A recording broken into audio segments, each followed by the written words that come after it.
সেটা ভিজানো তো কিছুদিন, বুঝছোস, মাটিগুলো ধরতে পারতেছিস। ঠিক আছে, যাও যাও, ওরা বাসায় রেখে আসো। আসসালামু আলাইকুম, সবাই কেমন আছেন? আলহামদুলিল্লাহ, আমি ভালো আছি।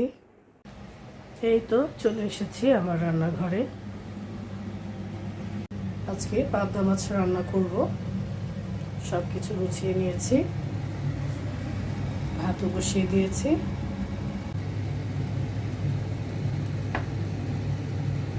তেল দিয়ে দিচ্ছি।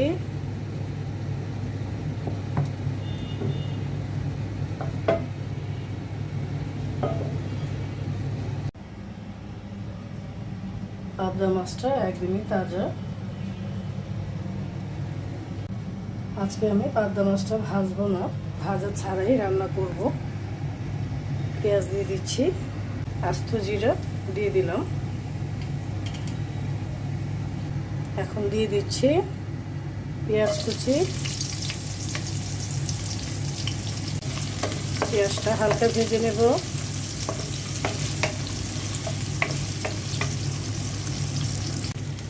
এখন আদা রসুনের পেস্ট দিয়ে দিব। আজকে খুব সিম্পলভাবে তরকারিটা রান্না করছি, কোনো ভাজা টাজা হবে না মাছটা। ধনিয়া ফাঁকি দিয়ে দিলাম, হলুদ ফাঁকি, শুকনো মরিচের ফাঁকি,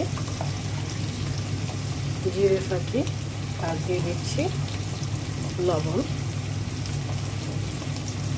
অল্প করে পানি দিয়ে দিচ্ছি।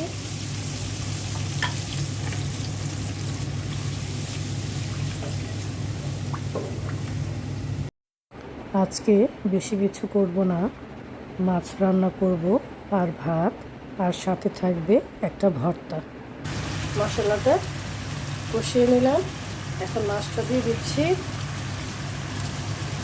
পাবদা মাছগুলো বেশ বড় বড়।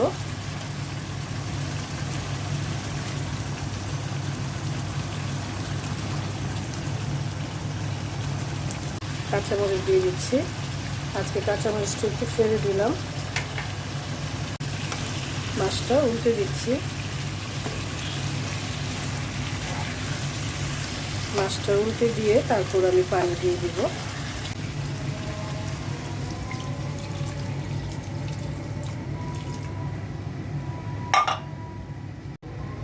ঢেকে দিচ্ছি। পাবদা মাছের মধ্যে ধনিয়া পাতা দিয়ে দিচ্ছি।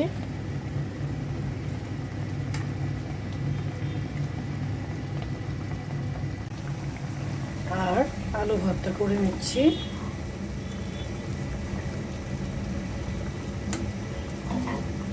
আলু ভর্তাটা আমি বাগার দিয়ে করছি, এইভাবে করলে খুবই ভালো লাগে খেতে।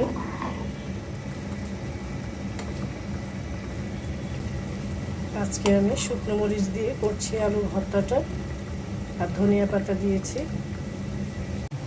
এই তো পাবদা মাছের তরকারিটা হয়ে গেছে, আর আলু ভর্তা করে ফেললাম। গরম গরম ভাতের সাথে খেতে কিন্তু দারুণ লাগবে। বিকেল বেলায় বের হয়ে গেলাম, যাব 6 নাম্বার আম্মার বাসায়। আম্মার বাসায় যেই ছাদে চলে গেলাম। আম গাছের চর্চা করা হচ্ছে, মাটিগুলো একটু নিগড়ে দিচ্ছে, আর এই যে শিকড়গুলো মাটির থেকে আলাদা করে ফেলছি। গাছের মধ্যে অনেক মুকুল ধরেছে, একদম গাছটা ভরে গেছে। ভাবলাম গাছের চর্চা করা উচিত। পানিটা দিলে একবারে ভিতরে চলে যাবে, তারপর আবার মাটিটা দিয়ে দিবে। মাটিগুলো একদমই ঝরঝরা হয়ে গেছে, তাই না? এখন পানি দিলে একদম ভিতর পর্যন্ত যাবে। হ্যাঁ, কত শিকড় বের হয়েছে। শিকড়গুলি নিয়ে আসো তো, একটু এদিকে আনো, দেখাই।